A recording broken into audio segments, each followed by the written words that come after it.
First Coast's most accurate forecast from the First Coast News Weather Team, certified by Weather Rate, sponsored by AC Designs. Tim, it is the moment we have all been waiting for, the start of the holiday weekend. The Friday before Memorial Weekend, the weekend to remember, but as many we know, serious as the weekend is, it's the unofficial start to summer, right? Yeah, for a lot of folks, I think. And beaches are going to be packed this weekend, Yep. The campgrounds, the state parks. Jazz Fest. Baseball. Downtown, baseball. There's going to be a lot of activity, a lot of events going on, a lot of people outside, cooking, grilling, have a good time. On the water, in the water. Yeah, all of the above. And it's going to be a hot and humid one out there across the First Coast and really most of Southeast Georgia, Northeast Florida. Only place you're going to escape the heat is inside in the AC. But you don't want to do that for the holiday weekend, do you? No. You want to get out and have some fun. No, unless there's an event indoors. True. We don't want to diss them. True. There are some good movies that could come out typically around Memorial Day weekend, too. So something else that maybe you could do. Yeah, maybe when the thunderstorms hit. Yes. And that's a tease to what's to come. Yeah, especially by the end of the weekend and specifically for that day of remembrance on Memorial Day. But elsewhere across the country, Tim, we talked about this a little bit yesterday. You talked about it in the 5:30 newscast. I talked about it last night at 11. Although it is very warm here and across really the southwestern part of that country where that heat dome and overall high pressure has moved over. Elsewhere, especially up in the Northeast, completely different story. You got 50s pretty much from Pittsburgh all the way up to Portland, Maine, and that huge low pressure system, almost a nor'easter, swinging its way in. It came kind of onshore over Boston last evening. Vertically stacked, I'd say. Yeah, oh, very much so. Yeah, so the upper level low and the surface low pretty much stacked right over each other. But last night at, I think it was about 10:15, it was 56 degrees. About 35 mile per hour winds and heavy rain coming down at Logan, International Airport there in Boston. Yeah. And then we actually saw snow up in the around some of the ski resorts in Maine, right? Oh, did they see snow? I didn't know that. Yeah, they actually got some snow up there. Huh. Probably not enough to where they can ski, but yeah, that's a full-on event. And then look at your home state, the Keystone State. I know, yeah. I mean, that looks like on radar the signature of you got some convection action going on there, right? A little bit of it, yeah, Yep. a little bit. I'm surprised more dry air hasn't wrapped around on the backside of the system a little bit, but nonetheless, a nasty system for them. So what I'm really just trying to do is to bring some perspective. If people are complaining about the heat and humidity, Yes. I being one of those people, just know it could be much worse. We could be 55 and rainy and windy. I mean, you don't want to be trying to decide how many layers to put on Memorial Weekend, do you?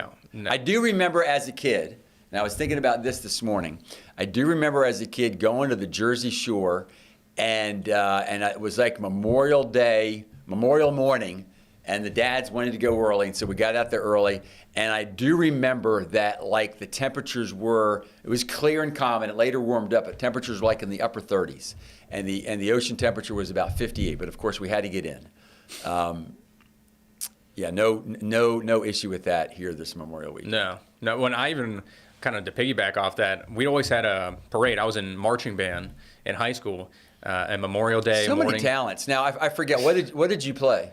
It was technically the baritone, but I did play the slide trombone briefly early on, but I transitioned to baritone once I got So, in like, there. you could kind of go on stage with Trombone Shorty this weekend? Is that true? Perhaps. Wow. Yeah, one of our marketing guys, Paul, was trying to convince me to get someone to lend me their trombone. That would be great. For a live shot tonight. So We should I will send you out for a live shot. I have not played a brass instrument like that, though, Better for still. years. Yeah, they're going to be like, oh my gosh, get this guy off the screen. He's Plus, terrible. we know you can sing, right? You've been in musicals. I have a few, yeah. We get you on stage. Man. Okay, folks, if you're going to the Jazz Festival Friday evening, who knows? A free show from Ross. Who knows what's going to happen? Well, if you are going out there, it's going to be a warm one. We got temperatures in the 90s for the most part out there this afternoon. Cool. What a rebound. I mean, we've talked about this before, that in dry air, it's easier for things to heat up. I don't know how far down Cecil went, but I know that for a while Cecil was at 59. This morning? Yeah, this morning before sunrise. And now here we are at, wow, got some middle 90s out there. The Jax Airport hitting 64 this morning, I believe. So that's a big jump as well. Yeah. Yeah, that's pretty. And this is all going to continue to support those numbers you've been tracking, which is so far for afternoon highs. This is our warmest May ever recorded in Jacksonville. Pretty amazing. Yesterday, what was it? 89.7 is our average high temperatures so far through the month of May. And I think people will see that once they see our 7-day outlook. If I were a betting person, I would bet the top spot stays. Yeah. We stick around there. Yeah, we don't have too many days below that 90-degree mark, if any. I think it'll be a struggle to dip below that. And we really haven't had that many record highs. It just shows the consistency of the high temperatures, up around 90, if not more. Yeah.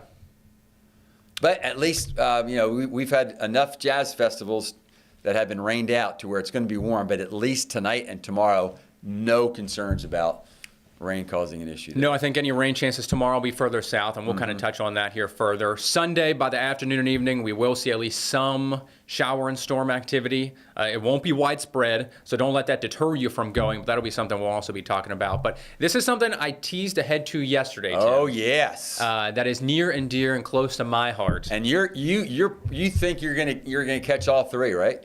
Well, okay. Or at least some of them. Well, so I had that conversation with Maddie, my girlfriend. And this is going to test the relationship a bit? Well, she said 1.5 is her limit. Now, for her limit for you or her limit? Well, for us.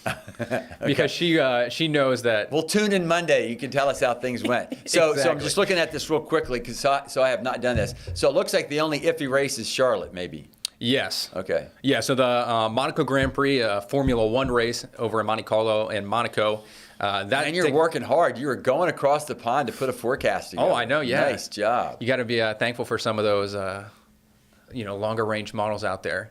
But yeah, so looks good for the F1 race. I know they've had, I think last year was a rain race for them, which makes it a little bit dicey. So that's looking good. The Indianapolis 500, that kicks off at 12:45. I believe on Fox. The Monaco Grand Prix is on ABC 25, so that's on a First Coast news station. Okay.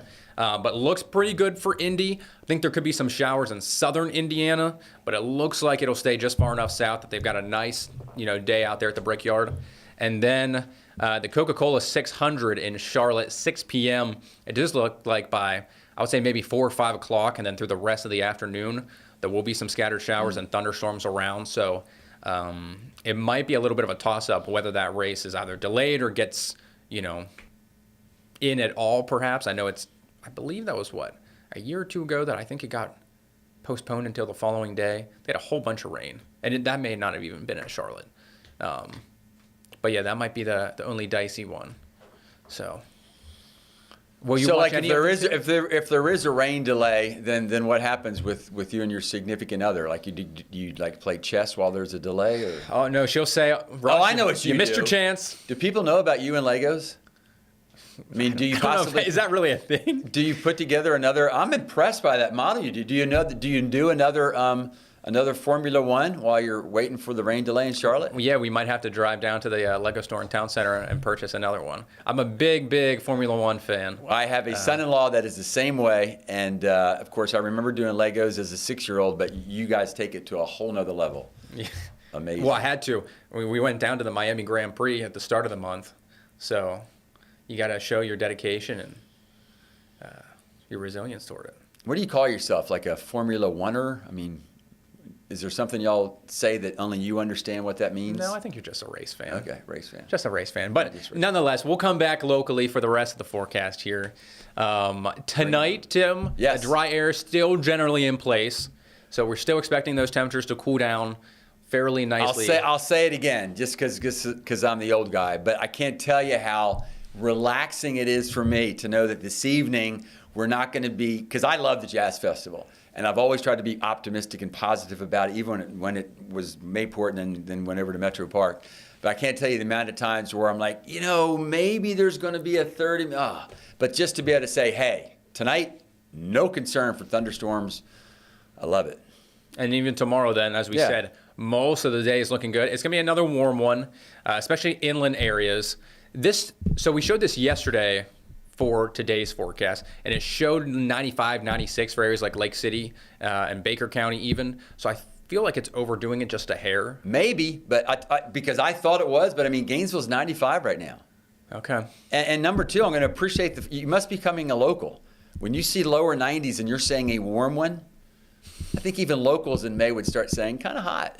Well, because I think we start to expect it, right? Yes. You know? I appreciate it. At this point in the late spring, we're almost to summer. I guess what I'm wondering is when will you call it hot? When it gets to 98? Oh, well, personally, in my own life, if it's above 85, I'm saying it's hot. I'm sweating. So this is all hot to me, but I know most Floridians and Georgians don't, perhaps think it's too hot just yet. Ooh, look at Gainesville and Valdosta. Mercy. Other though, here's the place, part of this. Here's the place to reach the beach. Yeah, go ahead. Break down the coastal forecast. Reach the beach. So what we're showing you is the land breeze. Now notice we're showing you 15 knots. That's a combination of both. The sea breeze is going to have a reason to blow in pretty strongly because of those warm to hot temperatures Ross was talking about, but also, however you want to define it, a weak trough, maybe an old dry front, but it does look like it's going to drop in, has some high pressure build in. And that northeast breeze of 14 to 15, I'm saying this in a positive way, but I think that might even get in toward the Jazz Fest and other late afternoon events in town to where it could be a significant sea breeze. And I know they're talking about a moderate rip current risk. I think that's primarily there. I did some research this morning, and this morning we maybe have 2 feet at 4 seconds. And what we mean by that is, folks, the smaller the period between waves, then typically the weaker the rip current risk. Mm-hmm. But it does look like after a period of time, it's going to get to about 2 feet at 8 seconds, so a longer period swell. So that should increase the rip current risk. I want to also remind folks, too, is that because we have about a 5-foot vertical difference from high to low tide, even when the ocean looks like a pond, just because of that vertical difference, when the tide starts going out, that in itself can create some pretty strong currents through the sloughs in between the sandbars. So, and I suspect with these temperatures, a lot of people are going to be in the water. Yeah. So certainly one of those weekends where, make it easy on yourself. Go where the lifeguards are. It's easier for them if you're near them as opposed to you're way down the beach. They can advise you on the rip currents. Very few of them under this situation will say don't get in. But if you want to have a more relaxed time, just go where the lifeguards are, and this way they can watch the family for you. Make it easier on yourself out there. But yeah, we expect a lot of folks out there. I would say areas, pretty much the south side, down towards I-4, might have the best chance to see an isolated shower, perhaps 1 or 2 rumbles of thunder tomorrow for the most part. So we're not expecting much in the way of rain, Tim. Maybe, a 10% chance out there or coverage area. Yeah, moisture picking up, and probably if you're wondering whether or not it's going to, this model I think does a great job. St. Augustine to Palatka South might make outdoor events iffy later in the afternoon. I think for the rest of us, it's just letting us know we're making that transition so that by then Sunday and Monday, then it does become more of an issue.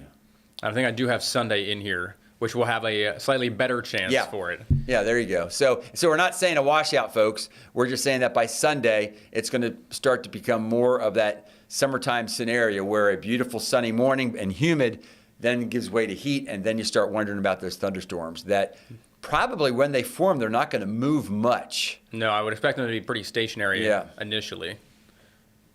And this does a pretty good job of showing that for the most part. It doesn't really show that convergence on that sea breeze convergence, meandering around too much. But overall, I think, Sunday afternoon, evening, you got dinner plans outside. If you're grilling, you're having a picnic, maybe just, hanging out, having some drinks out on the porch or something with your buddies or your friends or family. Just be mindful. There will be at least an isolated rain chance at a minimum, perhaps some scattered showers and storms out there. Yeah, so. and just to be clear, when we say thunderstorms, we know that with this heat, some of you don't mind getting wet, but of course we start getting concerned about lightning. Yeah, the lightning risk. What is next here? Yeah, so that's just pretty much a look at Sunday. The other thing to know, and I think you did kind of mention it and touch on it, will be the humidity. So tomorrow, personally, I think is kind of the last day of the drier conditions. By Sunday, dew points look to be back up into the upper 60s, close to 70. We've talked about this before. Even if you don't follow the dew points at home, you can follow that morning low. And morning lows, and this is going to be at the airport, 68, meaning a lot of folks closer to the river, the beaches, it's not going to drop below 70. Yeah. And then comes Memorial Day. So at least, not all the events, but at least many of the Memorial Day events tend to be in the morning. And that should be thunderstorm free. Yeah. Now, by the afternoon, a different story. This, I really would say, is like a typical, summer day here across the First Coast. It'll be hot. Temperatures in the low to mid 90s, quite humid. So you can see that heat index going to be anywhere from about 8 to 10 degrees warmer than the actual air temperature. Dew points in the low to, if not mid 70s in some locations, especially out towards the beaches and along the St. Johns River, down like Orange Park and NAS Jack. So because of that, there's going to be plenty of fuel and juice for some thunderstorms to develop. And that'll really be the trend, Tim, as we kind of head through the rest of next look at those week. Dew points. Yeah, dew points remain high, low to mid 70s. So a very tropical-like air mass in place. The heat index obviously is going to show that although temperatures low to mid 90s, every day it's going to feel anywhere from about 8 to 10 degrees warmer. But the rain chances certainly reflect that as well. I would say, you could. I mean, you could even if you didn't show this graphic, you could almost have folks look at the dew point, look at when it gets over 70, and that's pretty much going to track when you're going to see it go from scattered thunderstorms to almost widespread and numerous. And that sure looks like it's going to happen Tuesday, Wednesday, and Thursday. So it looks like it's going to be some rough morning running out there for the runners. Yeah, thankfully the ocean is nearby for some of us. I had to look over here. We have some guests in the streaming room. I had to see if Mark was paying attention with regards to the running. We particular pretty fast runner in here with us. So far, we haven't heard too much from the peanut gallery from him. He hasn't thrown anything at us yet, so that's nice. There's still time, though. What we've got? There is another 40 seconds. Maybe we should. A minute. Did the Tigers even have a chance this year? Well, I'm a Phillies fan, so well, go. They're rip. Go ahead. Phils. You're closer to him, and he can just throw stuff at you. Well, everybody's got it. Yeah, I guess. I mean, we're not deep enough into it. You still got a chance, right? Oh, the season's still young. Yeah, in May, sure. Although, a quick point on the MLB, the Colorado Rockies are on pace to have the worst record ever in Major League Baseball, ever. I thought they already did that. They're doing it again? No, I think that was maybe the White Sox, and Mark can correct me, but I think it was the White Sox last year. But the Rockies I think they've only won 8 games, like 8-31 or 8-32. They just want to keep watching basketball out there, though. I think so. Yeah. So before we run out, this is why we're betting that this may end up being the warmest May in Jacksonville's history. Look at the 7-day outlook. At least takes us through the 29th at 91, and even if we cool down to 89 on Friday, that's going to be a record. That's something to say. That record, Jacksonville has the longest running records of any in the state of Florida that goes back into the 1870s. So it's going to be a steamy one out there, Stay folks. hydrated. Be safe. Enjoy. Happy Memorial Day weekend, guys. Take care.